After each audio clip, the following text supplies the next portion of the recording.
Well, tell me, mama, what's going on? Tell me, darling, what's going on? Welcome back, everybody. The Bacon and Egg Show, episode 59, August 15th, 2021. Jay, what is happening? What's up? Man, we missed last week. I was out of town, took a little vacation. We've been trading off, leaving the state, leaving the country, whatever we've been doing, and now we got some fall camp wrapping up. Had a little scrimmage with the Longhorns, so we're going to be consistent here on the way out, and it's going to be a lot to talk about here. But I'm doing good, man. Everything's going great. How are you? How are things going with you? Doing well, man. Doing well. Like you said, we're getting deep into fall camp here. We're about to start hitting this Texas Longhorn football season, hard and heavy here. It's over these next few weeks. I know we might be having a preview show again this year. I don't think we are. We are going to have another preview show this year with Mike back on, Longhorn insider Mike Holland, and I'm excited, man. This is I know we're going to get into it here in just a minute, but this is an exciting time of year. That's kind of a lull in the action a little bit before things really start ramping up. We start getting into college football again, and before you know it, college basketball is back. We're into the second half of the MLS season, talking to Austin FC. It's not quite the dog days of summer, but we're getting ready to start hitting it real hard, man. So where do you want to start, man? Let's jump into the cup of coffee. Where do you want to start off today? Yeah, real quick, man. So Major League Baseball pulled off this Field of Dreams game over the last week, and it was one of those things where, it's legitimately, they built the Major League field right next to the actual Field of Dreams ballpark, right out there in the middle of Iowa. Is this heaven? No, it's Iowa. It's like it was literally you got that right there. And the cornfield was just beyond the fence. It's exactly how in my head it should have been. And all of the coverage was great. It was a great matchup between with the Yankees and the White Sox, and Tim Anderson hitting the walk-off home run and the fireworks, and it's everything. You couldn't have scripted it better. It was like a movie, right? Which is sort of the whole point. And it ended up being perfect for MLB. It pulled great ratings. It was a great spectacle. They didn't have all of the electronic stuff in the dugout. It was sort of like just back to playing baseball. And all of the guys there, all the players that they interviewed, all the stuff that went on, the coaches, it was just like, man, we're just playing baseball out here, man. And it was a great spectacle to watch. And they're signed up for another year, so there's going to be another one in 2022. But now there's quite a push, Kerry, to push this beyond that and to have this something that they do every single season. And I would be all for it, man, because it was an amazing spectacle. Yeah, I didn't get to watch the game as it happened, but looking at the reaction, seeing the highlights, seeing the various clips from throughout the event, man, it was pretty cool to see. The NHL has had the Winter Classic for, 10, 15 years now or something. It's been quite a while, where they have the outdoor game every year, rotates around the country, and Canada as well, with playing an outdoor game on New Year's Day and all that. And they've even grown it beyond that to have the stadium series and those things, because it's become such a popular event that's drawn eyeballs that typically aren't watching hockey. People tune in just to see a game like this.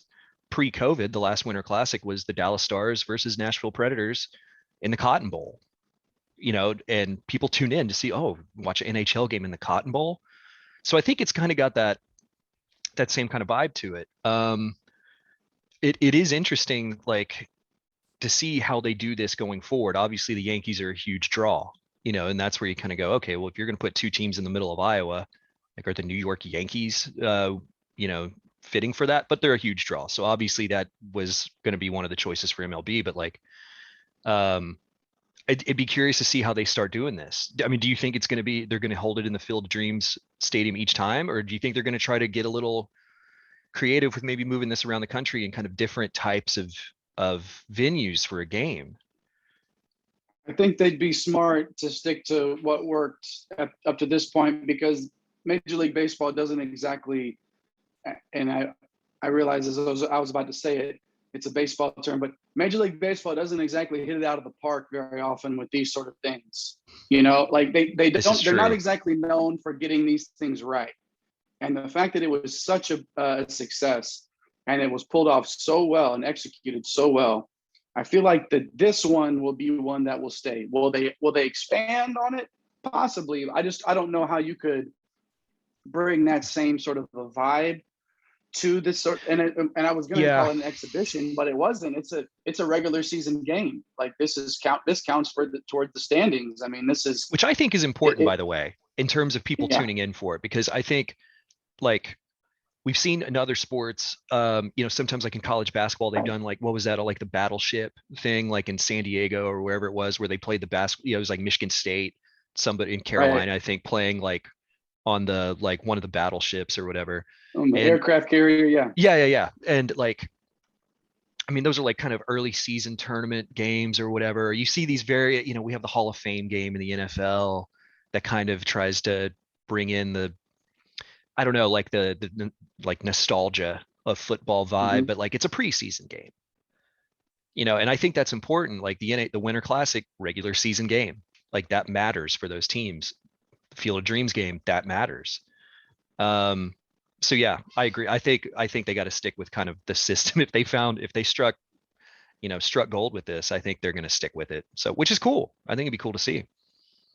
Yeah. Don't try to, if it ain't broke, don't fix it, sort of thing. Like this was perfect. I'm not saying it'll always be this great, but I think from a viewing perspective, from a television viewing perspective, now granted, uh, word is that by before first pitch, tickets were up to like $3,000 to walk in the gate. Like this is not a spectator sport to take the family to at this point. It's a spectacle. It's a TV event, It's absolutely a TV event, and right? it's that sort of thing is to be expected. And they didn't have any problem filling the seats that they had Right. available. So whatever the market dictated, what the market dictated, but just for the spectacle of it, to hear the players talk about it the way that they did, like I don't really care about television ratings, which it pulled like a 5.5 in a regular season game for Major League Baseball. That's a huge number. Which But baseball needs. yeah, so but what you can, there's a slippery slope there in terms of, oh well, we pulled such a big number. Let's do a bunch of those. And it's like, well, Right. so Right. hopefully Major League Baseball doesn't do what I guess what they're known to do, which is take a good thing and find a way to screw it up. Because I thought this was great, and hopefully we see this for years to come. So it was great vibe, great. Listen to the players talk about, just listen, walking into the stadium and what it felt like for them, and like it feels like a kid again, and to have a catch on the field and all that stuff. The Field of Dream, for the Field of Dreams phrase, let's have a catch or whatever. And it was. I thought it was cool, man, and I hope they don't screw it up. And that's really all there is to it. Keep it how it is. Keep it a spectacle. Don't screw this up, MLB. Well, real quick, we mentioned, we talked about the Field of Dreams. We mentioned the Winter Classic in hockey. Is there an equivalent that could happen in the NFL and NBA? In your mind, like, is there any way, like, I've heard some people mention, like, have an NBA game like at Rucker Park in New York. Have, That'd be cool. some, I don't know, like maybe even, I guess I think I heard this about it being renovated. The gym from Hoosiers, which I think is where Butler plays. Have an NBA game there, but like that's not. I don't know. I don't feel like that's the exact same thing. Rucker Park could maybe bring that same kind of energy and atmosphere and stuff like that. Like, but does that drive people to watch it? And is there anything for the NFL that's an equivalent that they can do? I think people would watch an NBA game at Rucker Park, even on television. I think you would find a way to be able to make that Yeah. television worthy and really cool with different things you could do with the cameras and stuff, like with the fencing. And I mean, there's Yeah. plenty of options there at Rucker. I don't know if in the NFL, if there's something like, I mean, what are you going to do? There's no like old stadium to go to. They've been bulldozing them down. You know, Right. there's not like this is, you want to the historical field, go to Lambeau. Like that's where, you know, they Green Bay plays there every other week. And that's to me, there's not really an equivalent Right. for the NFL. But I think the NBA could find a way to pull that off a lot easier than the NFL could. Would I watch it?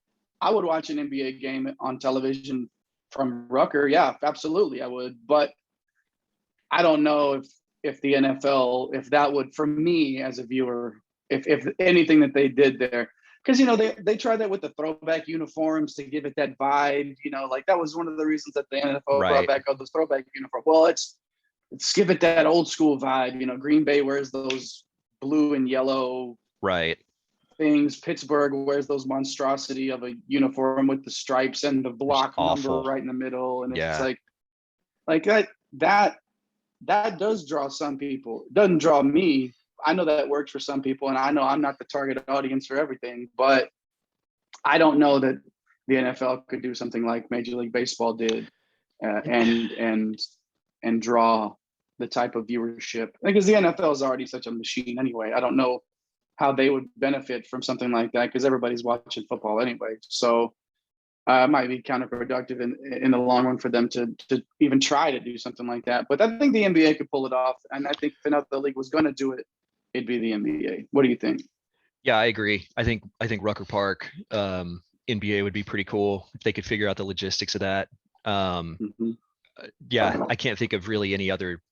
The Hoosiers thing doesn't really excite me. I mean, they've had NCAA tournament games this past year in that same gym. I mean, it's a cool place, but like, that's not. I don't think that's going to drive anybody to tune in.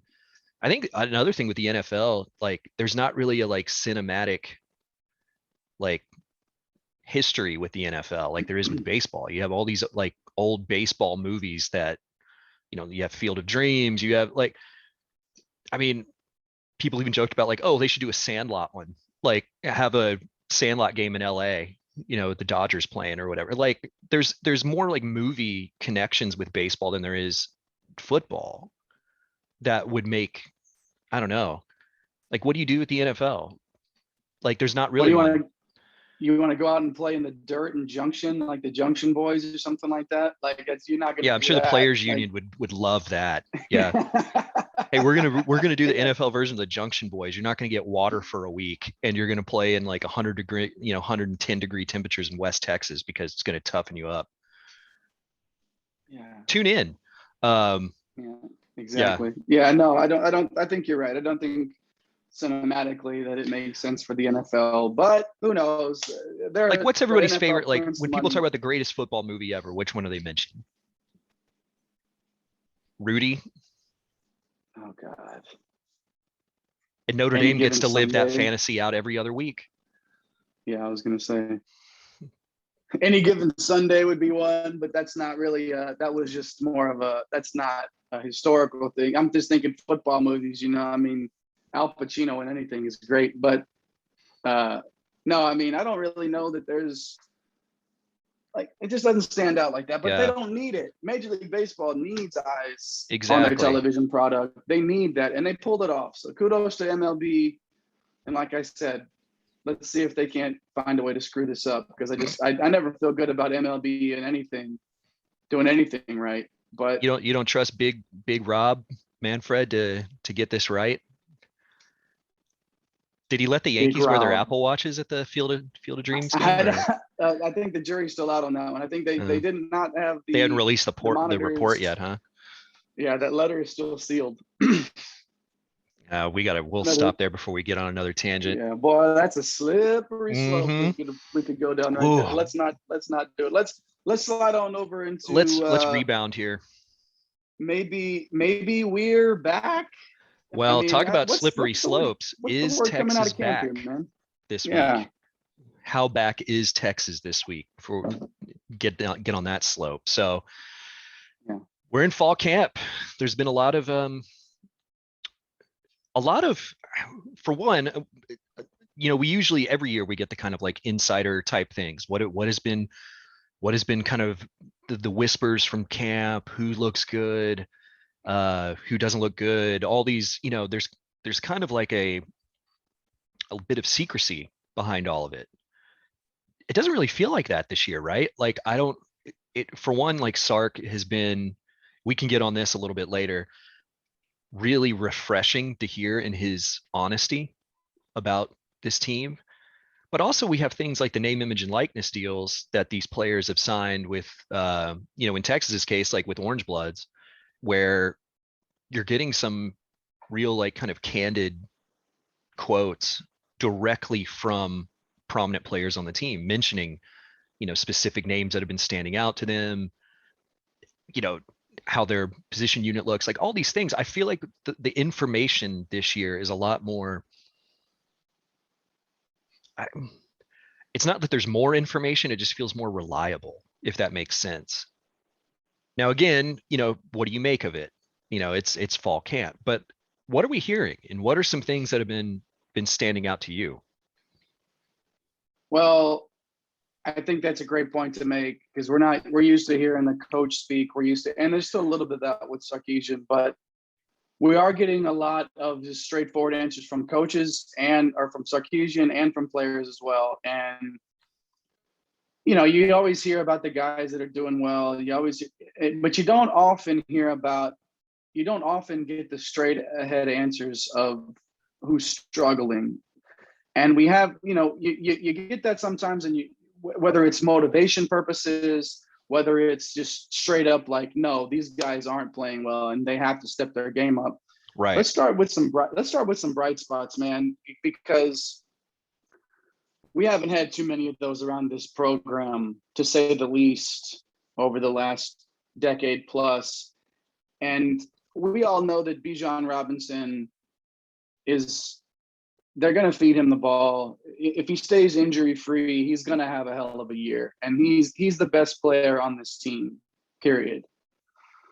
But when I hear things like Jordan Whittington is on the same level as Bijan Robinson in terms of being a playmaker, from a coach like Steve Sarkisian that has been known for putting players into positions to be successful, when you have two guys equally as capable of making a play, of busting something loose, and you can have them on the field at any given time, and that's not even talking about Xavier Worthy, who, we've had discussions offline and online about getting those guys on the field at the same time and making sure that you're putting the best players on the field. The best players are going to play. We're not plugging square pegs into round holes anymore. The best players are going to be on the field and play and find a way to do it.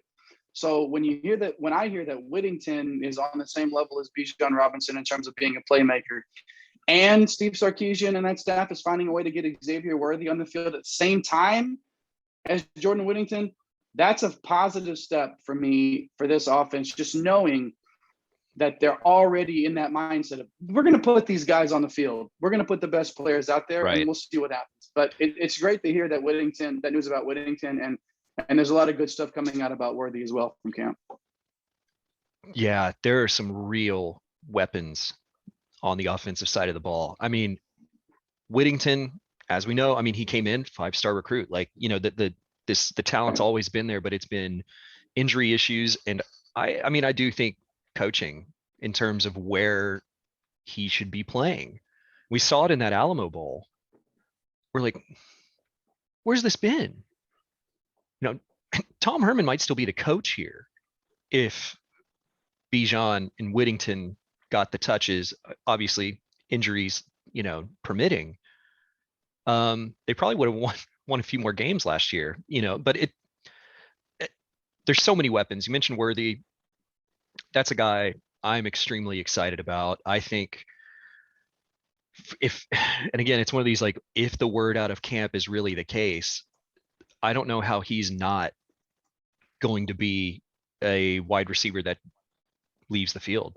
Like, how do you get a player like him off the field? And people go, well, he's not the biggest guy. He's slight. Devontae Smith was too.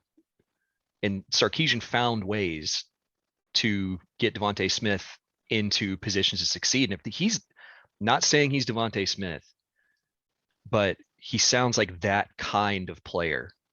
He doesn't need to be a 6'5", 220-pound wide receiver that goes up and wins, jump balls in the end zone. If he's a burner and he's got good hands, it doesn't matter how big he is. And if he's a freshman, get him the ball. Like, that's what's exciting. There's not going to be this, God, this is one of those things, even going back to Mac, like, well, he's a freshman and, we'll ease him in. It's like, we don't have time for that, man. Sark knows what his job is here at this school, and it's to revive a program that's been, halfway in the grave for a decade. He doesn't have, half a season before thinking Xavier Worthy is, okay, well, I think he's ready now. No, turn him loose. This is it, this is it. Build this thing back up. But that's what excites me. I think, we've talked about getting the best players on the field. He's mentioned the best players are going to play. There's not going to be this rotation stuff that we've seen over the past few years. Honestly, you start looking at the depth chart.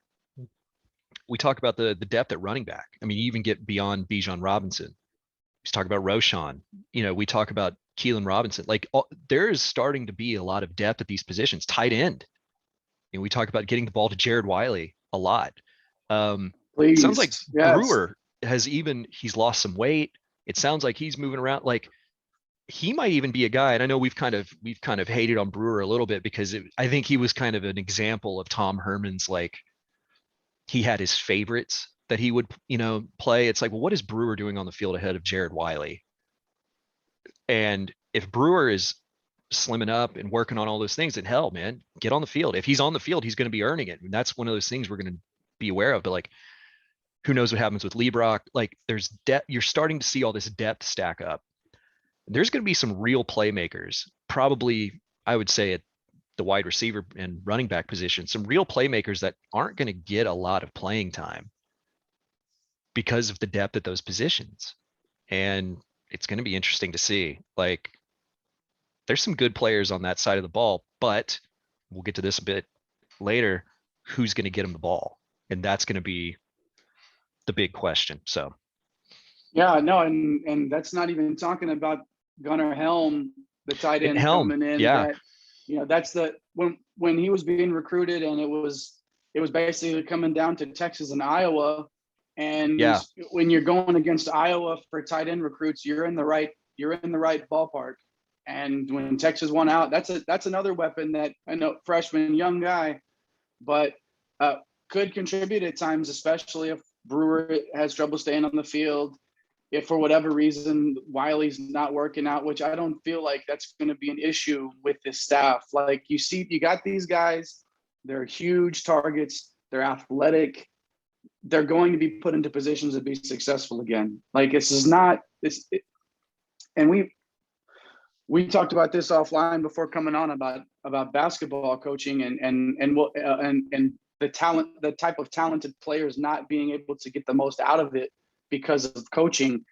And when you see guys like Cade Brewer, Jared Wiley in this tight end position that have been on campus but haven't been unlocked, if you will, in terms of their greatest talent, I think we're going to see more of that because they're going to be put into positions to be successful. We sound like a broken record, but we haven't seen that in such a long time where, Sarkisian talks about the offense is like, yeah, speed's important because you're going to get out in space and you're going to go around. But it's also a matter of when you got burners running down the field, taking safeties away, taking linebackers outside, and you've got the middle of the field to use, and you've got all of this talent at the tight end position. How are you going to utilize that? How is the tight end position going to be taken seriously at Texas? Because it hasn't been in the last decade plus. It's going to be that to me. Everything else, there's questions at quarterback still. There's questions at receiver still. There's questions on the offensive line for sure. If the tight end position, for me, if the tight end position is playing well and we're hearing those names regularly, That is going to be the key to success for this Longhorn football program.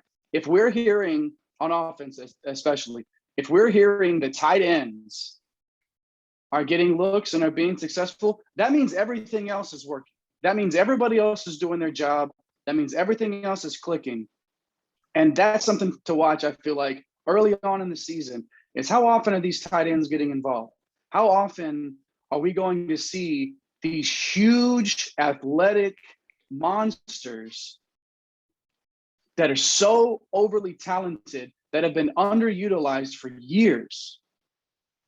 Are we going to see them perform to the level that they're capable of performing? And that to me is going to be a telltale sign of whether or not this offense is clicking, is if we see those tight ends being successful. And who knows if it'll happen. So we keep saying this. Let's just get to the games, right? Let's just get to the games and see it, because we have a lot to talk about today with camp and what's coming up. But yeah, we just have to see it. I mean, that's see it, right? Yeah, exactly. We can be optimistic. We can talk about how much different things are going to be, but we actually have to see it in the game. But I mean, just looking at the tight end, the roster, Jatavion Sanders, who's going to play tight end. He's on the roster listed as a tight end. Jared Wiley, Cade Brewer, Juan Davis, Gunnar Helm, Braden Liebrock. Would it surprise you if any of those guys, pick two? If I mean, two tight end sets, who pick two of those? I sure would like to see Jatavion Sanders on the field a ton. I think we will. I mean, I think we will, but if Brewer is playing as well as he apparently has been, and you have Jared Wiley, I mean, you're talking about Jatavion Sanders, Juan Davis, Gunnar Helm, Liebrock. What are you going to do with those guys? And obviously the depth is great, but that's amazing depth there. And, Liebrock's a sophomore, Helm a freshman, Juan Davis a freshman, Sanders a freshman. Well, and it's a loaded position. And if you can keep Sanders at tight end, it really is. Well, and I feel like that's something with the outside receivers, which are going to be, especially with Joshua Moore catching up in terms of his health and getting reps in the fall camp. And before, I almost feel like that they're going to be able to utilize some of these athletes out wide, and especially closer, especially in red zone type situations, because I just put Jared Wiley out wide on a cornerback and see what happens. They're on a fade, throw him the ball. Are you gonna out jump that guy? You're gonna out Jatavion Sanders. How tall is that guy? The guy, he's built like a brick shithouse, and he makes Jared Wiley look smaller. These are the type of athletes that's on the field. I just feel like the depth. We talk about depth, and we talk about all these guys seeing the field, and okay, we're not going to have as many rotations. And when you look at the best college football programs around the country, they have a depth. They have people that are pissed off they're not playing. They got guys that are wanting to leave because they're not seeing the field. That's where you want to be. You don't want to be, oh, well, we've got one guy at tight end that we're going to depend on. No, man. You want to have six that can play at any time, that can play in multiple positions, that can play H-back, that can play tight end, that can split out wide, that can do all of those things for you, that can play fullback, that can do all those things for you if you need them, and utilize their skill sets, man. That is what I'm waiting to see on the field on Saturdays, is how are these guys actually being utilized with their skill sets?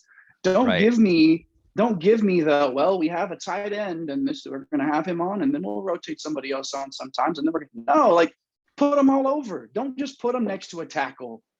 Don't just put them, put these athletes in athletes, treat them like athletes, because that's what they are. They're not just a tight end. They're not just a slot receiver. They're not just a split end. They're not, move them around and that's what gives me hope. Their skill sets. Right. That's what gives me hope with this coaching staff, is that this is exactly that. What you're talking about is exactly what Sarkisian did at Alabama. It's people, again, back to the Devontae Smith example. Everybody talked about how he found, and you're talking about a guy that won the Heisman Trophy, how they were able to essentially hide Devontae Smith in that offense, to get him in places that it was hard for the defense to pick up on him, whether it's like pre-snap movement, the routes that he was running, and like that's next level kind of stuff that I don't feel like we've been seeing at Texas especially on the offensive side of the ball. But like they're going, I I have a feeling all those things that you're saying, I think they're actually going to do. Now it's about the execution and how this actually works. But I definitely think that things like getting Whittington, Bijan, Worthy, all these names that we're mentioning, they're going to find ways to put them in the best position to succeed, which sounds like such a profound thing to say after watching this program for the last decade. Like, wow, put them in a position to succeed. What a concept. So, but Yeah, and again, I know let's play the games. we're We got a not top saying 25 opponent coming in right off the bat. And we've been talking about this. This is not going to be an easy opener. And no. we're going to see it right out of the gate. The preparation, how camp went, we're going to know immediately. And so what else can you ask for? Yeah, and we're not saying that there's a Devontae Smith on campus right Mm-mm. now necessarily. That's not what we're No. getting at. But when you can put those guys that are obviously very talented, very skilled athletes into the right position, you sure can make somebody look like Devontae Smith for a game. You know, you find the right matchups, you find the right places to hide them, like you were saying. Somebody could be there could be a different Devontae Smith for this football program every single game. You don't have to Right. have the one guy if you're putting them in the right positions, if you're scheming properly, if you're not just so headstrong that you can't make adjustments. You're Well, not willing to vary off of your game plan. You can have a different guy every single week with the talent that's on this roster that can step up and fill that role for you. It doesn't have to be, who I hope Troy O'Meary can bring some consistency outside and stuff like that. Like, I hope Kevontae Dixon, these guys that are like Alvonte Woodard, the guys that came in with a lot of hype that haven't exactly, it hasn't right. translated, but that there's a skill set there. That there's talent and ability. They're athletes, mold them, put them into positions to be successful. Again, like hope that can happen with the wide receiver position. Yeah, I just think back to that Oklahoma State game last year where Joshua Moore, the leading receiver on the team, I don't think had a catch until late in the fourth quarter. And it was during that, I think that was on the Fox broadcast. I think Joel Klatt was saying, like, why is Texas not getting the ball to their leading receiver? They're struggling to move the ball. What was it? 4 turnovers that game for Oklahoma State, which was that was the difference. But Texas couldn't move the ball and Moore was open. Like, they just kept highlighting it throughout the game. Like, those are the things when we talk about getting players into the right position and getting that, like, I don't think we're going to see those kinds of things. It's, if Texas loses and they're not moving the ball, it's not going to be because this coaching staff didn't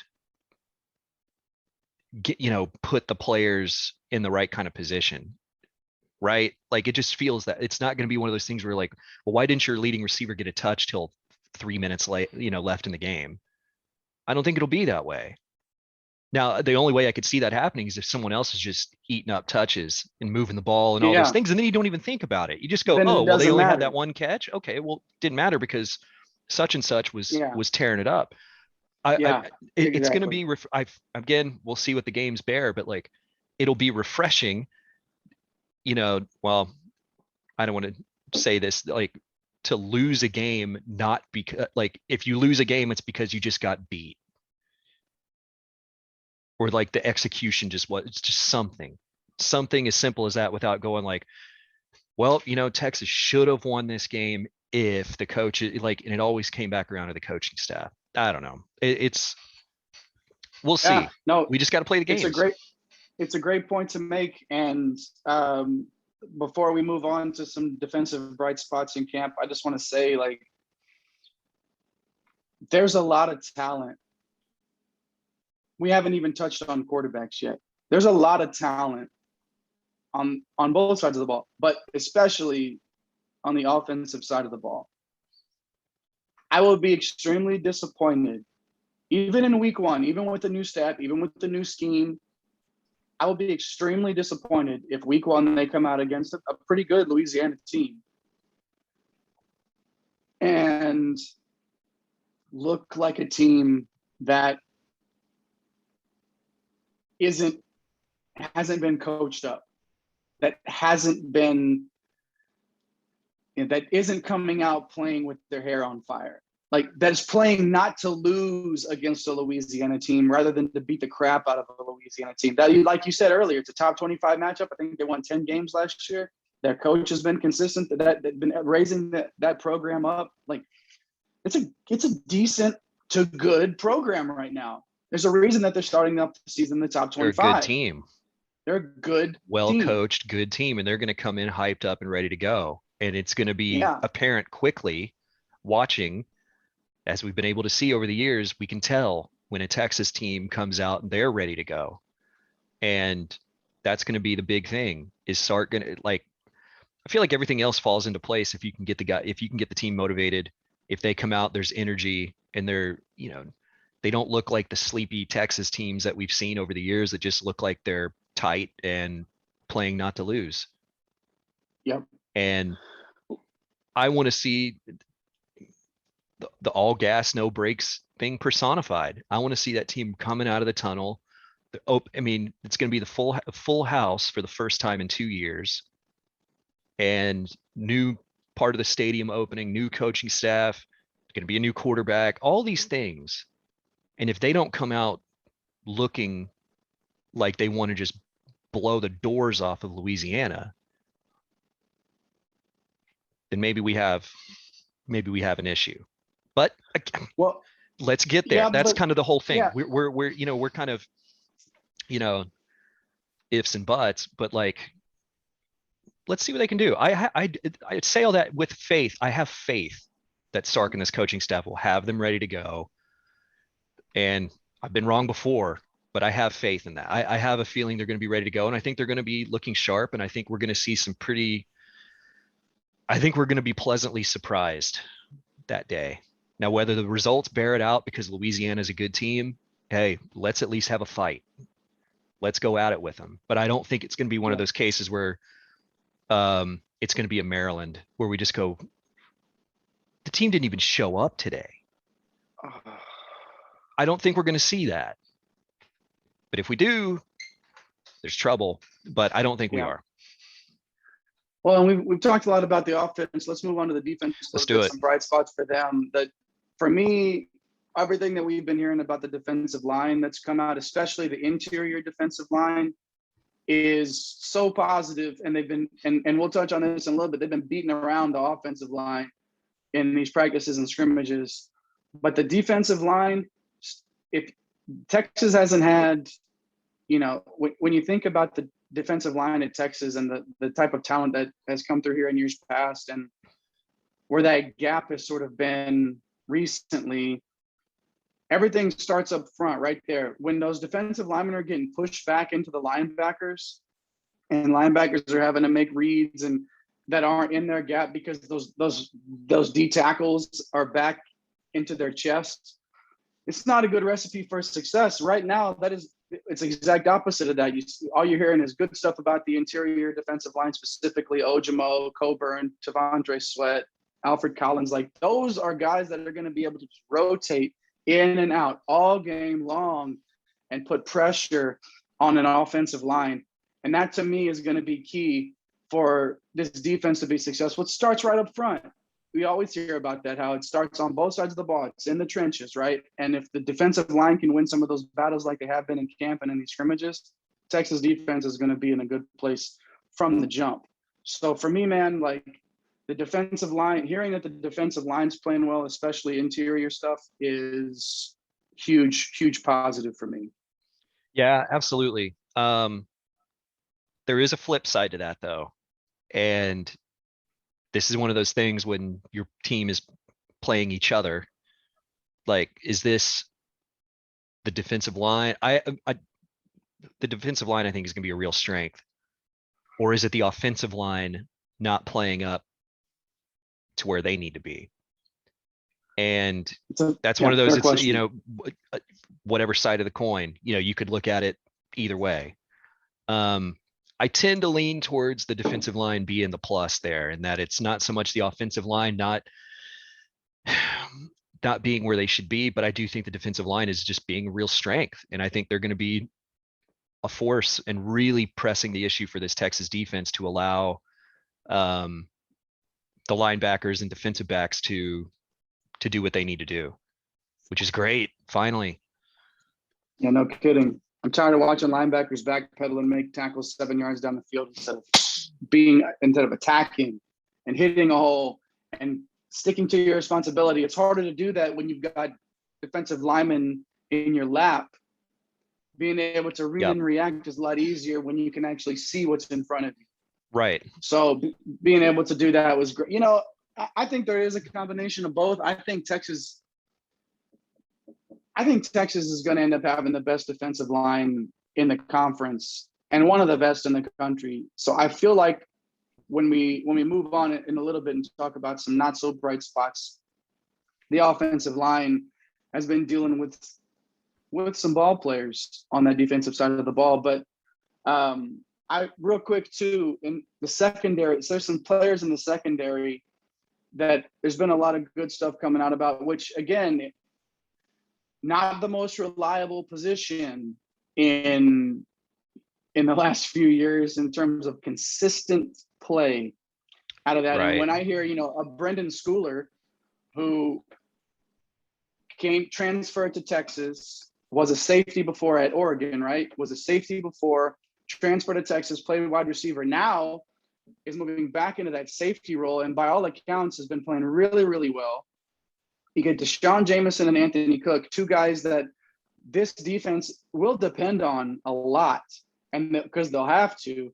But just to hear those names and talked about in a positive light, you know, and not just, you know, I know BJ Foster is a guy that his play will dictate a lot of stuff on the back end, but just hearing, you know, Anthony Cook, Brendan Schooler, Deshaun Jameson, hearing those names in the secondary and having a lot of positive stuff come from that. Again, those are the things to take the next step, to take the defense to the next level. The defensive line play is important, but it's still the Big 12. It's the Big 12. It's the Big 12.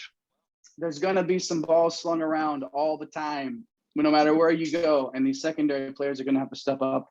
And it's good to hear some positivity coming out of camp, especially when, like you touched on earlier, there's been some brutal honesty from some of these position coaches. And to hear some positivity coming out of the secondary is great to hear. Yeah, absolutely. Like you said, it's still the Big 12. And I mean, it's college football in general now, for the most part. You look at what Bama and these SEC teams are doing, throwing the ball around. You've got Lane Kiffin and Mike Leach in the SEC, for crying out loud. Like, that's where college football is. And if you can't defend the pass, you're screwed. Yeah. It doesn't matter who you have on the defensive line, because if you can't defend the pass, then you're not going to win. And so, yeah, the secondary needs to be locked down this year, I think. You know, but there's talent there, and that's where I think if it can just start to come together. You got some veteran leadership back there too. We're not talking about like a really young secondary unit. These are guys that have been on campus for a while. We talk about Cook, Jameson, see if BJ Foster can put it together. Josh Thompson. Like, these are guys that have been on campus for a while. And came in with talent. And that's where, again, if it can click, this can go from one of those units that we might be questioning before the season into one that by the end of the season is a real plus and a real positive. And so, Absolutely. Yeah, we'll see. I feel good about it. So, well, let's get into the things that maybe the coaching staff and people that have been observing don't feel so good about in what they've been seeing from camp. We mentioned the offensive line stuff. Like I said, I'm kind of the the thought that it's not so much that the offensive line is underperforming, but they're just up against a really good unit. And I also think that, well, I'll ask this question, like, how much of it do you think is Coach Flood and Sark trying to maybe see who the right fits are? Because there's a good number of bodies that can be playing on this offensive line, and how much of it is not rotation in the Tom Herman sense, but like the rotation of just trying to like experiment with different combinations on the offensive line to see what works before going into this season. There's going to be injuries. You want to see what you have from each of these players in different roles. Do you think any of that might lend to why maybe the offensive line hasn't looked as good as maybe people want it to look? Just because this is, we don't know the full starting five on that front line yet. Yeah. So yeah, no, I think it's a fair point, especially because I've heard that they've been given Angelau reps at center, things like that, where he's a guard, but you'd like to have some flexibility there, right? Majors has shown flashes, and he's a young guy still in this program. Like, but I kind of feel like Jake Majors is gonna settle into that role as the starting center, but it'd be nice to be able to slide an Angelau over there, or somebody that where if Majors goes down and you're not relying on another redshirt freshman to come in and fill that role. Right. Like it sure would be nice to have some depth there with a guy that has shown that he can get it done at a high level at times, not always, but at times.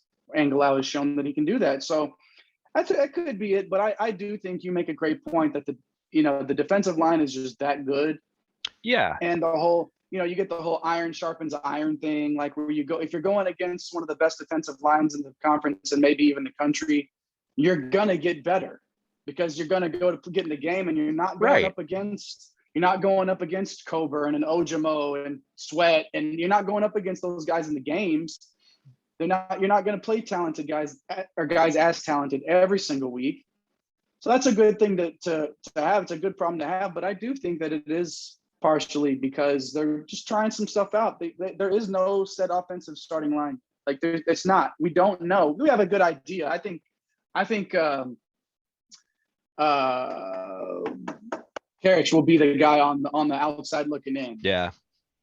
And he'll be a rotational guy too.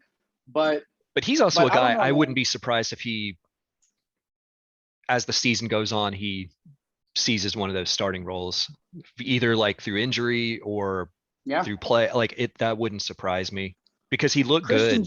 He looked good at the end of last season. Christian Jones hasn't exactly been the most consistent player, right? So I mean that, and that's it. Probably will be your left tackle, like. And if it's not there, or if he can't stay on the field, I wouldn't feel bad. He's going to be a guy that Kerry will be a guy that will be a he'll play. Put him in here, put him in there. He's going to be a part of that rotation. And there's another couple. When you talk about Hook Finn, there's Tope Imade. There's guys that will rotate in. But I do think that the defensive line just being that good has played a part in this, but. Again, they just got to have consistency. There's got to be some consistency there. Find your guys. There's always rotations on the offensive line. You have to at different times, but find some consistency there and get some good play. And again, if the scheme is not making them just be one-on-one all the time, if there's pre-snap motion, confusing linebackers, if there's you got guys lined up in a wing position, an H-back position, where it's making the defenders have to worry about taking pressure off of your offensive line with your scheme. Right. We'll see if Sarkisian's able to pull that off. We haven't seen that recently, and it's almost like, again, it's like I just got to see it to know that it's going to happen. But I like the fact that the offensive line goes against this defensive line every day in practice. And has no choice but to try to get better against some really good opponents. But yeah, man, did anything else stand out for you from that offensive line group? No, not so much. I just I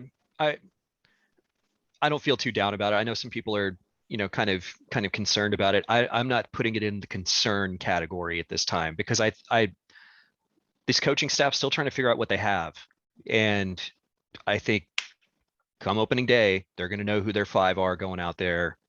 But again, an injury happens. You've got someone like Karich on the bench that okay, well, he maybe hasn't been playing this position all that much, but we need somebody there. You can at least have that confidence in saying, well, we saw him play various places in camp.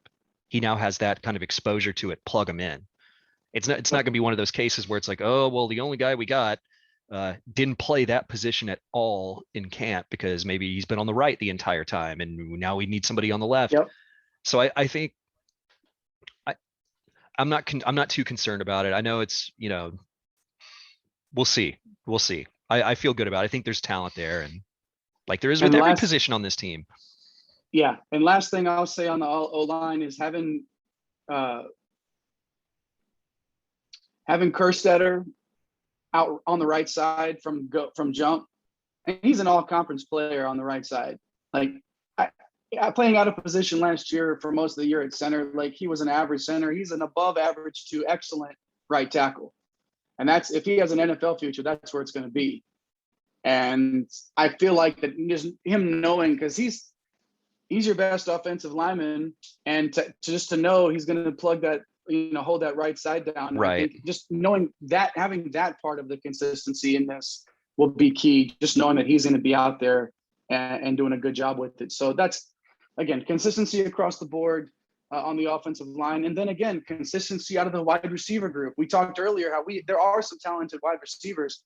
Joshua Moore has been nicked up still. There's been guys that have dropped some balls in practice, have come back and rebounded and made some plays, but consistency out of the wide receiver group, because that is going to play such a role. Bijan is going to touch the ball how many times a game? A lot, 25 times. It's got to be 20 at least. 25 times a game. You don't hope to have to rely on an inconsistent wide receiver group as often, but teams are gonna load the box up because they know that Bijan Robinson's the best player, and Sarkisian and that staff are going to have to find ways creatively to get him touches. So at times the wide receivers will have to step up. And is it going to be Joshua Moore? Is it going to be a Troy O'Meary? Who are those guys that are going to step up and be consistent contributors? And that, to me, it's a bigger question mark than the offensive line for me, is who are going to be the consistent playmakers. Take away Whittington, take away Xavier Worthy, take those two tremendous, athletes out of the question here. Who are going to be the other guys consistently that are going to be on the field and actually put some fear into a defense? Right. And that, to me, is the biggest question mark on this offense. Not even the offensive line for me. It's the wide receiver position and getting consistent play out of that. Yeah, for sure. There's enough numbers there, though, that you have to feel like whoever does go out there with the starting unit on opening day, that has been, those will have been the most consistent through camp. And if they're not consistent enough in the games, there's plenty of talent behind them that's going to get a chance. And so, yeah, I mean, that's the thing. There's too much talent there. As we discussed earlier, there's too much. I mean, it'll be the most consistent players that are playing. Yep. And they'll find it. I just think, that position's too deep to not have some players rise to the top that are going to be on the field consistently and making plays when needed. So these, and that's what, we look at these, kind of talk about the kind of not so bright spots. Like these are all things that are a work in progress that will sort themselves out. Like we're not talking about, I don't know. And maybe again, it's just there's optimism or whatever you want to call it. Like, I don't feel like there's a position unit on this team that in camp people are like, this is a problem. Like there's no talent there. There's no, I think the fact that we haven't heard bad things or terrible things necessarily, like about the linebacking group, like about the middle linebacker position, stuff like that, which has been kind of a struggle a little bit, Juwan Mitchell and some of these guys over the year, like just, it hasn't been a position that's been really nailed down. The fact that we haven't heard like, oh, the middle linebacker position's a real hole in this defense and it's going to get ripped apart. Like, to me, that's encouraging. Yep. And so these kind of downsides that we've been hearing, like these are all fixable. These are all things that the coaching staff will have sorted out by the start of, by kickoff. And hopefully that's the case, because yeah, if we start hearing about a lot of offensive line issues midway through the season, then we'll see. But Yep. let's talk about the Well, position everybody Yep. wants to focus on. And if there's anything people in Austin love, it's a quarterback battle, quarterback controversy. And Sark had something to say about this quarterback battle after the most recent scrimmage. And Jay, you want to get into that, what he said and what your thoughts are on?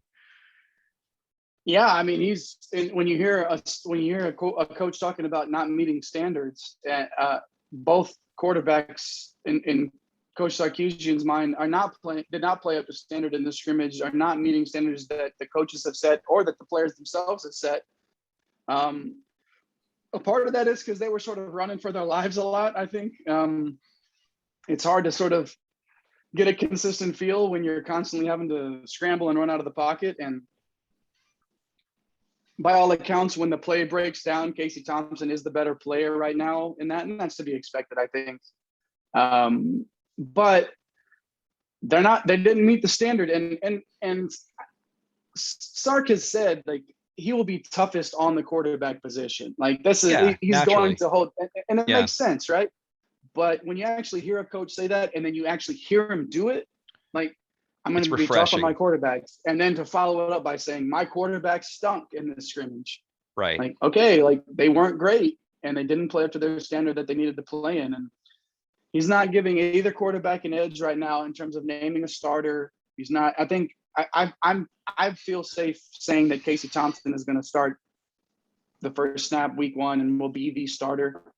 I've felt like that for a while now, especially hearing when we hear that Hudson Card really has a lot of trouble when the play breaks down. At this point, he's not quite there yet in terms of catching up to the speed of the game when the play is breaking down, and that Casey Thompson is showing that he can handle that a little bit better. Like, when the play is perfect, Hudson Card is that dude. Stand in the pocket, make your reads, pick out your throw. Like, but it's not gonna always be that way, and you can't turn the ball over because you had to scramble to your left and make a poor choice. You have to be able to stay within yourself. And by all accounts, Casey Thompson has shown that he can do that in pressure and out of pressure so far.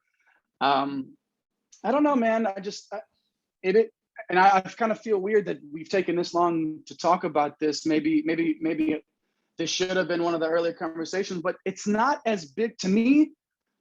Quarterback play is obviously super important, but I don't think that it's going to take a Heisman Trophy type of a caliber quarterback in this scheme to be successful, for this offense to be successful. Just, are you sort of on the same page as me with that? Yes. And that's why I feel like it's going to be Hudson Card. To be honest, I think about what a coach wants out of his quarterback. Like, what the most important, like, to me, I think turnovers. Thompson had a couple interceptions in the spring game. He threw another interception in this most recent scrimmage because the play broke down and he, scrambled out, threw a pick. Cards protected the ball. He didn't throw any interceptions in the spring game. He's been keeping the ball clean, like on the offensive side of the ball. And I don't know. I just have a feeling it's going to be Card because of that reason. Now, we mentioned, the difference, like Card, when things are going perfectly, he's the better quarterback. Well, what does that mean? And does that mean, like, whenever he has to break containment and get out and run around, or does it mean, like, when you've got the weapons that you've got, and I mean, just looking at some of the spring game numbers, I mean, like, Bijan Robinson only had 10 touches. There was no Keelan Robinson. Roshan only had 7 touches, it looks like. Actually, 7 carries. But I think if you were expecting, I don't know, a quarterback to throw it 45, 50 times a game, it's probably Thompson that's going to be the starter. I don't think that's going to need to be the case.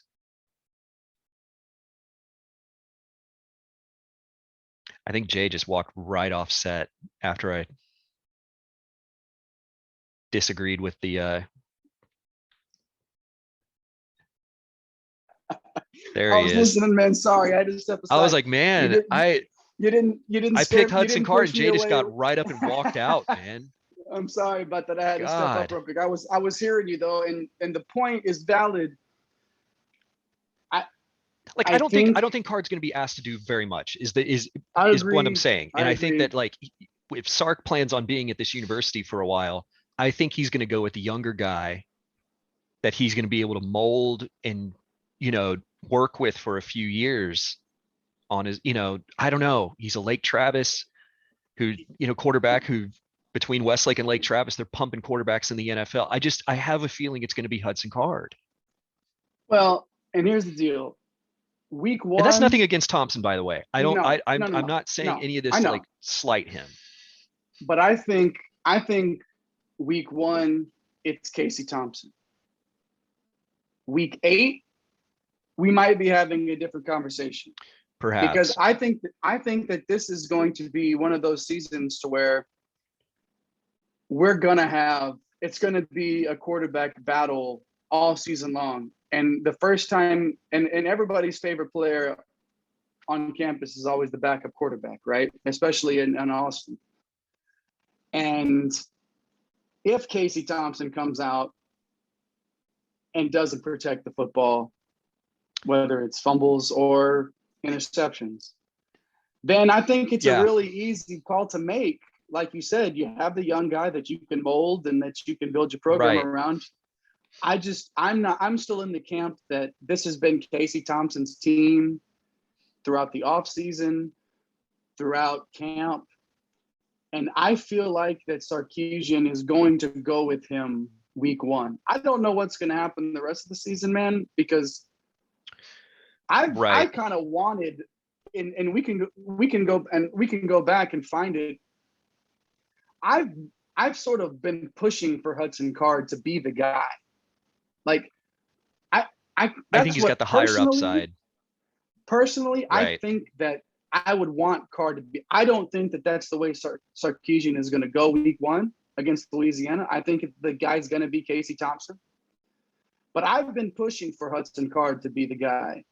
And I feel like brand new staff, brand new scheme, brand new all this stuff. It's like, okay, just go with what trust the coach, trust who they put out there. That's going to be the right person to be the right. So for sure.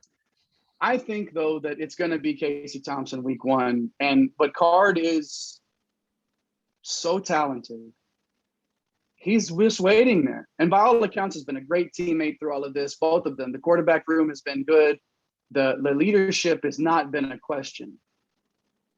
It's a matter of who's going to get it on there, and like you said, take care of the ball. Make your reads, because this offense is fast. This offense is quick decisions. This offense is make a read and go. And if Thompson shows that he can't do that, like I feel like, I don't know if he will or not, but if Thompson's that guy at week 1 and shows that he can't handle those decisions, I should say, Sarkisian's not going to wait to make that switch. And I think Card will get playing time immediately, regardless. I don't know that he's just going to go with, if Thompson does start, I don't think that it'll be a whole, or just Casey Thompson's our guy. And Texas fans, I think, need to accept that right now. Like, there will be a little bit of a quarterback back and forth. Oh, Jay. Until this coach, it's happening, dude. You know it. Jay. You know it. Do you realize what you're asking for there? I'm not asking for it. I'm telling you what. Whoever Mac picks between Sims and Applewhite, Texas fans need to just accept that and be okay with it, and realize that it'll all work itself out eventually. Don't have to or accept never. it. Just Just know that it's like the macho man.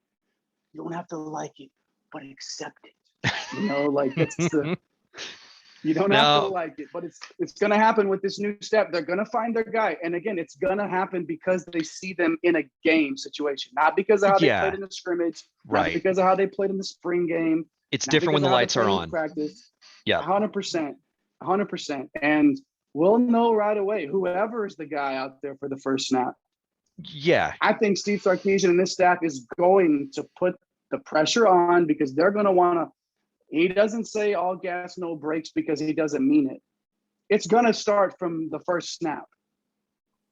And whether yeah. or not whoever is behind center can handle that will dictate this conversation moving forward. Well, we're talking about all this. We're going through all these different variables, and it's going to end up being Charles Wright. The Austin High guy. Why not? I know Longhorn insider Mike Holland would like that. I know that's he'd be a fan of that. He's mentioned keep an eye on Charles Wright. That's going to be. So we're spending all this time talking Card Thompson, but Austin High alum, repping for the Austin High see, alum. I get it. you I never get know. it. Sark might just throw a little curveball right in there, and here comes number 14 out there for opening day. Be real Crowd goes honest wild. with you, Kerry. They will. I'm gonna be real honest with you. I don't care who the quarterback is. Just protect I the ball. don't. That's all I ask. Yep. And that's why I think when you've got such an even quarterback battle, when it's that even, according to everybody, like it's neck and neck, like that you can't separate the two. For me, it's turnovers, and one has protected the ball so far better than the other. And if you look at it, you take out all the experience and all which you can't really take those out because they do matter. Those intangibles do matter. But if you're just looking at it like black and white, this is all even, this all even, it's all even. Okay, one turns the ball over more than the other. Pretty easy for me. Yeah, I'm with you. And that's where like you got a top 25 team coming in opening day, 2 picks or a fumble and a pick can be the difference in that game. Not saying that like Thompson is going to be prone to doing that. I mean, to be completely fair to him, on the spring game stats, he threw the ball 42 times, had 2 turnovers. Card only threw it 26, and he didn't throw any interceptions. But that was a big. There's a big discrepancy there. Where I don't have the yards per attempt or any of those kinds of things like here in front of me, but like that's just for me. When it's that close, and coaches, it's hey, who's going to protect the ball better? And one right now, at least on paper, has a better track record of that through camp, through spring and fall with the new staff. And that's just why I think, I don't know, but I think, like you said, Thompson may be the guy coming out, but if he throws a pick early on, I don't see Sark hesitating to go, okay, let's get Card in there and give him a shot. Maybe the lights are too bright for Thompson. Yeah, Who knows? That's what it's so close of a battle that there's really, you can go either way with this, and we really won't know until. But I mean, Sark has said himself, whoever wins this job is probably not going to relinquish it because it's been like that's what it's taking to win this job. But there's a real quick way to lose that job, and it's turning the ball over. So. Yeah. Any coach wants to say, "Oh, when I name my starter, that's my guy," and everybody has a plan until they get punched in the mouth, Exactly. And then what do you do from there? So, exactly. Texas fans need to prepare for this because there's a lot of unknown here, and just be ready for it. But just, I guess, root for consistency. Excuse me. Root for consistency. The good thing is I feel like, you mentioned like with the fan base, I do think this is a much healthier quarterback competition in that regard than like the ones we've seen over previous years, specifically Sims, Applewhite, where I don't feel like fans are specifically invested in one quarterback or another at this point. This is almost kind of similar to like the Colt, like Jevin Sneed type thing. It's like, hey, one guy's coming in more touted than the other, but like, the fans are, we're not really invested in one. Like, you're not talking about like the reigning Big 12 Offensive Player of the Year that just lost his job to Chris Sims. Right. I It's think where that's a fans great are like, what are comparison, you man. doing? Like, why is he losing his job kind of thing? And like, I think the fans will be fine with whoever gets picked. And I think short of them just performing terribly, I think we'll support the starting quarterback even on a bumpy road. Agreed. So I think it'll be a healthy, oh God, I don't even know why I'm not even gonna, yeah, it'll just be a healthy, as I remember Garrett Gilbert getting booed off the field against BYU, but Yeah, Texas fans are always really rational when it comes to the quarterback position. So we'll man, we'll see. We'll see. But yeah, that's a pretty good camp wrap up there. And we obviously, like you mentioned, we're gonna have our season preview show. We'll have Mike on here in a couple of weeks to really hash out a little bit more, and we may have a clear picture of who the starting quarterback will be, who the offensive line will be by that point. If some of these receivers are stepping up over others, we had a couple of weeks before our preview show to sort of hash that out. well, and it sounds And like hear a little bit Mike more, might but be at practice Wednesday night.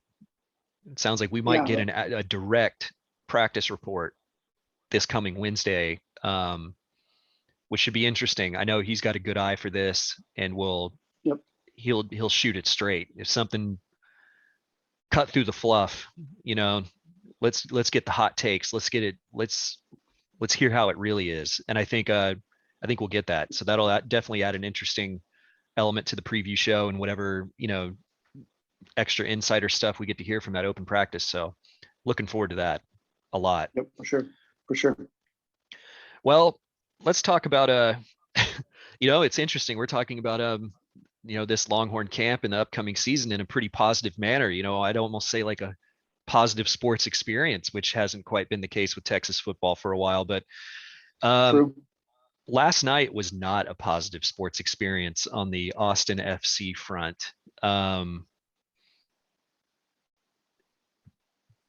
Something is not right with what is happening with the boys in Verde, and it's, God, man, that was an ugly match last night. 1-0 loss to Real Salt Lake, who Salt Lake is not much better than Austin. And they're, Austin's bottom of the table, but they're only a few points out from Salt Lake in the standings. And this was a match. We didn't have the glorious opportunity to discuss the ugly FC Dallas of Frisco match from the week prior, No, where it's not. Josh Wolf basically went with the reserve. It was not the reserves, but a rotated lineup. All three designated players started on the bench, including the reigning MLS Player of the Week, Tomas Pochettino, was on the bench. He went with extremely conservative, thinking that they could basically ride out. I don't know what the thinking was, honestly. And Driussi came on late. Everybody came on late, but at that point, the game was gone. Already down 1-0. You bring on a very offensive attacking lineup. Dallas goes up 2-0. That was it.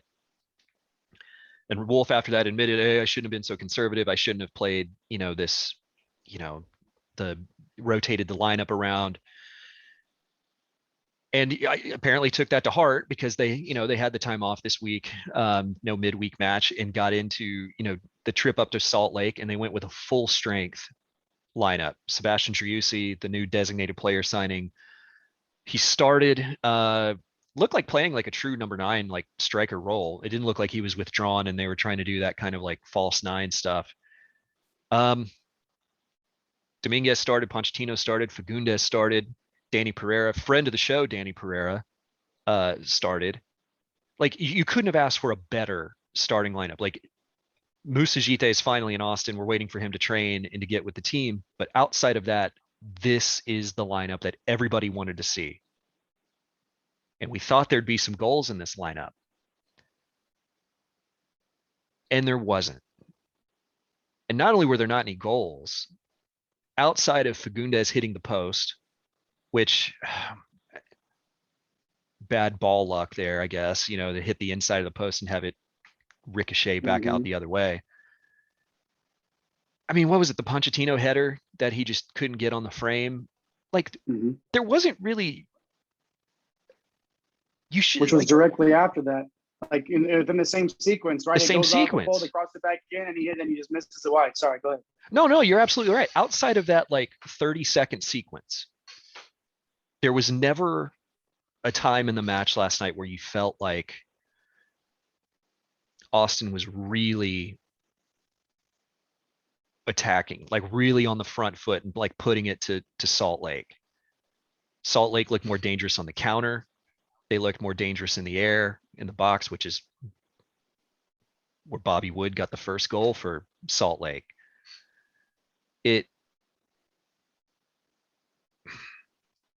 I know people are gonna, I don't know, let's talk about the first half at least. What did you make of the starting lineup? What did you make of the strategy coming out and just how what it looked like?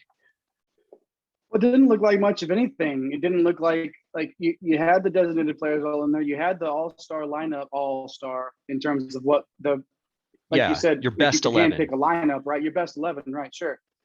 And it didn't look like much change. It didn't look like there was a sense of urgency. It didn't look like there was a sense of, like, which Austin FC at this point, midway through the season, especially sitting bottom of the table now, there should be a sense of urgency with this club. But Josh Wolf doesn't seem to be pushing the right buttons right now. For whatever reason, it's just not clicking.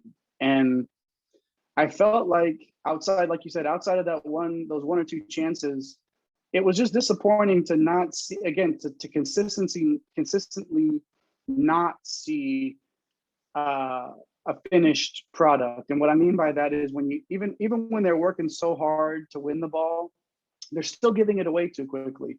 Austin FC is like second in the league in total possession percentage, yet can't find a way to get into that final third and finish and score goals. And that to me, and it was the same story last night. Possession was there. You win the ball back. You work really hard to win the ball, and then you give it away again. And like it's not. There's no. This team's not evolving. They're not growing. They're not meshing like we thought. That there was an excuse, a built-in excuse early on in the season. Well, they're an expansion team, right? You know, they're still learning to right. gel. They're still coming together. There's injuries. There's this. There's that. And now you're halfway through a season, basically, and it's still not there. I'm not seeing any of that in this play at all. Like, and when it does come, it just comes in bunches. It's like you're scoring 4 goals in one game, you score 3 goals in another game, and then it's non-existent outside of that. They can't score, Kerry. And if Gite can come on and work some magic or whatever. Well, I even wonder about how that's going to look, because the strategy, at least in the attacking third, doesn't match the personnel. You know, it's great to have some guys on the wings that have some speed and can get out there and cross the ball into the box, which they did plenty of last night. But what is the point of doing that when you don't have anybody that can be a target in the box to actually finish? I know Pochettino should have put that one on the frame. What is Pochettino doing in that position anyway? Fair point. You know, and Driussi, as talented as he is not a ball winner in the air. You know, it's almost like, you know, we've talked about Danny Hosen on this team, who I don't think is going to play another game for Austin FC. I think that's done. Nope. But that's the profile of player that fits that system. A guy that can get up in the air and get ahead on the ball. Even John Gallagher is not that type of forward. No. So why are they still playing this way?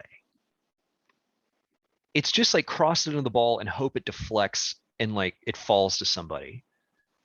But the best chance of the night, the hitting the post and that whole sequence, was Fagundes cutting back in and letting a shot go. They're not playing through the middle. And with guys like Driussi and eventually Gite, that's the style of play that they need to play. Because you have the players that can do that, that can charge the ball forward through the middle with Ring and Pereira and Pochettino. Those guys can carry the ball forward through the middle and hit those seam passes to the runners that can actually get shots on goal through the middle of the box. That's the way they should be playing. Like, you don't have Cecilio Dominguez on the wing to just cross the ball in all day. You send everybody through the middle, you play direct, and that's the way that they need to play. And I just don't understand this strategy. I don't get it. No, and to me, Dominguez has been a huge disappointment. And whether it's because he's playing out of position that he should be playing in, or what, I haven't really felt good in the last couple of weeks about Dominguez's play, and it's sort of making me wonder, like, is it a system thing or is it a want to thing? Because he pouts sometimes, he sort of gets in his feelings, and I feel like he disappears at times when they really need him to be assertive. And he's shown that at times, especially late in matches, he's shown that he has a tendency to disappear. And maybe it's a frustration thing. Maybe it's they're not putting him where he needs to be. I don't know what it is, but it's not been great for him recently. And I know that he's a good player. He's a really good player. And when his head is in the game, okay, but he hasn't done that consistently, especially lately. And I don't know, again, if it's a losing thing. Everybody's frustrated. Nobody likes to lose. But even then, you see, like last night, Reen gets that early-ish yellow. And in my mind, I'm thinking, like, well, we're due for him to get sent off, because, everybody's frustrated, and he's just going to chop somebody down and take a second yellow. Like, it was going to happen. I mean, there did end up being a red card. We did end up getting a red card. Yeah, but it didn't end up being Ring, but still, like, the fact that I feel like some of these guys that are supposed to be your consistent match in, match out guys to bring energy for 90 minutes, and it's not happening. And so that shift happens to where there's consistent play for 90 minutes. This club is going to just flounder at the bottom of the table. And it appears to me like there's not really a way out of this unless some things change. And if Gite can come on and provide something, some sort of energy, some sort of whatever it is, I don't know what it is, but they've got to find a way to come out of this funk, because, I mean, losing, like, on the goal that was scored, you see 3 white shirts around there and 1 Real Salt Lake attacker, and who wins that ball and scores the goal? And it's like that. It's the sort of thing that it's Clean I don't header. know if there's just not the one. Yeah, almost Clean. nearly uncontested. Yep. And it's like, how do you can't expect Brad Stuver. You can't rely on him to stop everything. And they have done that. They've put him into positions, leading the league in saves or damn near close to it.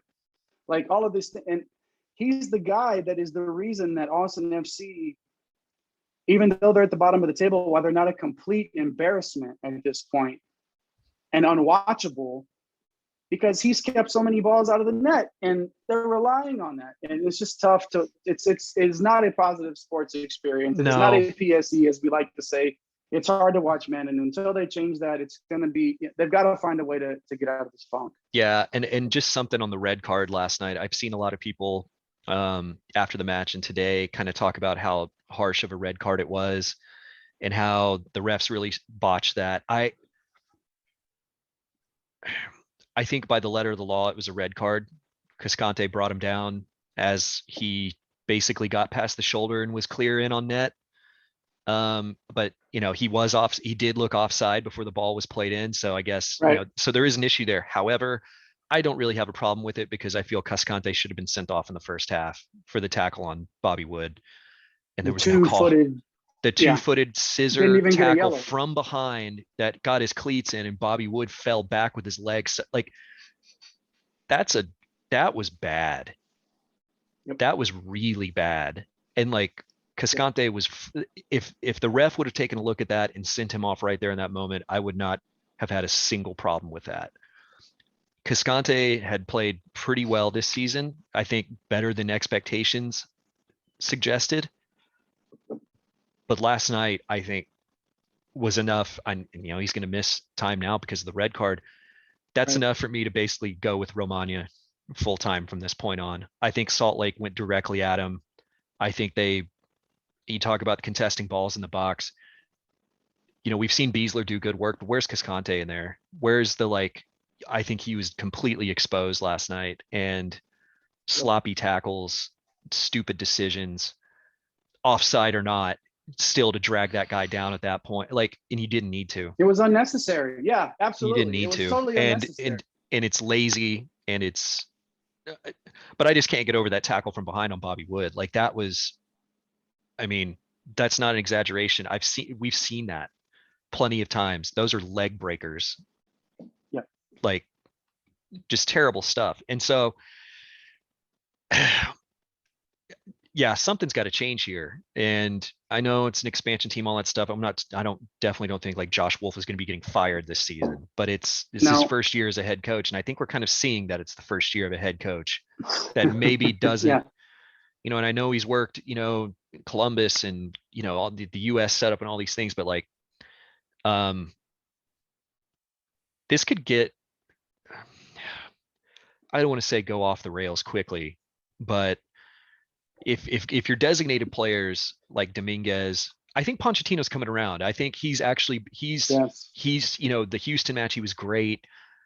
Obviously he didn't get to play much versus Dallas, but I think he was active. I think he's starting to grow into his role. Whereas Dominguez, like you mentioned, is kind of fading a little bit. If you really hope he's not a guy that's starting to check out some. And you really hope that doesn't start to spread to guys like Driussi, who might start to, that tackle last night on Driussi was awful, by the way, too. That was another one that there maybe should have been a red card, but there wasn't even a foul called on that, where his knee was almost kicked right up. Refereing. The refereeing was terrible. Don't get me wrong. It was really awful, but your point that's not is the very reason valid. Austin lost. Exactly. Both things can be true. Austin could be terrible, and the referees were terrible. But you just kind of hope that Driussi's not a guy that just because he's not getting off quite on the right foot, that frustration doesn't set in, and he's kind of wondering what he's doing, making this move over to MLS from Europe, and he starts to check out. That's when things can start going. When the high paid superstar players are the ones checking out, that's an issue. But again, we look at the schedule. Vancouver, Portland, and Dallas all come to Austin. That's the next run of games. We've been saying this, here's a run of games where they can get some momentum going. This thing is not over. Even with as bad as they've been playing, they are still within range. If they can get on a run here and start to get some momentum and start to gel a bit, they can still be in this playoff conversation for sneaking in. And this is it right here. To me, this is the most pivotal 3-game stretch of this season. If Portland's playing better than when they came to Austin the first time around, but Vancouver's not very good. And I think Dallas should be a game that Austin wins in Austin. You get 7 points out of this, 7 out of 9. Yeah. I think they can turn the corner. Anything less than that, though, I don't know. It's hard to say. You got to get 2 victories, right? You have to get 2 wins out of this. At least 6 points. At least 6 points out of this. Out of the next 3 matches. Yeah, I'm with you. And because 4 ain't cutting it. 6 is the bare minimum, and anything above that is because to me that's shown that you're starting to put together some positive results. Which I know that the Houston game, great result. But within the context of things, early red card for Houston, a bouncy own goal to open up the scoring, and it was still a 1-goal win. Houston still scored 2 goals with 10 men on the field. Hey, it's 3 points, you take it, all those kinds of things. But that was not exactly. No, not great. They didn't exactly put Houston to the sword after that red card in the first half, the early red card, in the 20th minute. And they didn't, they didn't kill that game off. And so this is a chance. To me, this is the most important 3-game stretch of this season. This is going to determine the direction for this club the second half, and whether we're talking about, at the end of the season, how to make this team turn it into a contender, or are we looking at a revamp for the second season that the experiment didn't quite work in year one? So we'll see. We'll see. But yeah, last night was not a PSE. Not We'll good. leave it Not at at that. all. Did not enjoy it at all, man. Well, hey, man, let's wrap it up real quick. Couple Yep. minutes here. Running horns in NBA Summer League. And again, this comes down to maybe a little bit of coaching previously on this campus in Austin, but Slippery Kai slopes, man. Jones, yeah, no kidding. Kai Jones, Jericho Sims showing out in Summer League stuff.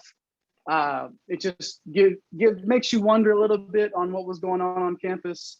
Greg Brown has signed his contract with Portland now. We'll see him get him a little bit of run in Summer League. But these running horns that were on campus, man, are really showing that they have what it takes. And to have 3 draft picks, obviously, from one side, and then, like you said before we came on, this is the same team that lost to friggin' Abilene Christian in the first round of the playoffs, and you got these guys playing at this level in NBA. So I know it's Summer League, but still. Like, it's sort of depressing to see that sort of talent and ability on full display at a professional level when they couldn't really put it all together at a collegiate level. If anything, it just fully justifies the reason to move on from Shaka. Three draft picks, and then Matt Coleman, he's playing in the Summer League, right? I thought he signed with Sacramento. Yeah. And that's why we talked about it before. Like, I'm going to be curious to see what happens with Greg Brown, because the criticism that we levy towards him about the immaturity, the inconsistency, those things that happened this past year on campus, you just kind of wonder, like, really what was going on with this team and the coaching staff and the leadership and all that. And like, it's not like just the game plan. How do you see what Kai Jones and Jericho Sims are doing in Summer League and not just feed those guys the ball right in the paint and just outsize and outmuscle a team like Abilene Christian? That's coaching. It's definitely coaching. It's coaching. So and it's frustrating, but it just justifies it. And, the move has been made, but I think, these things always kind of become clear over time. And it's like, there's any question about it being time to move on from Shaka. I think it was the right time, and that was it. It was time.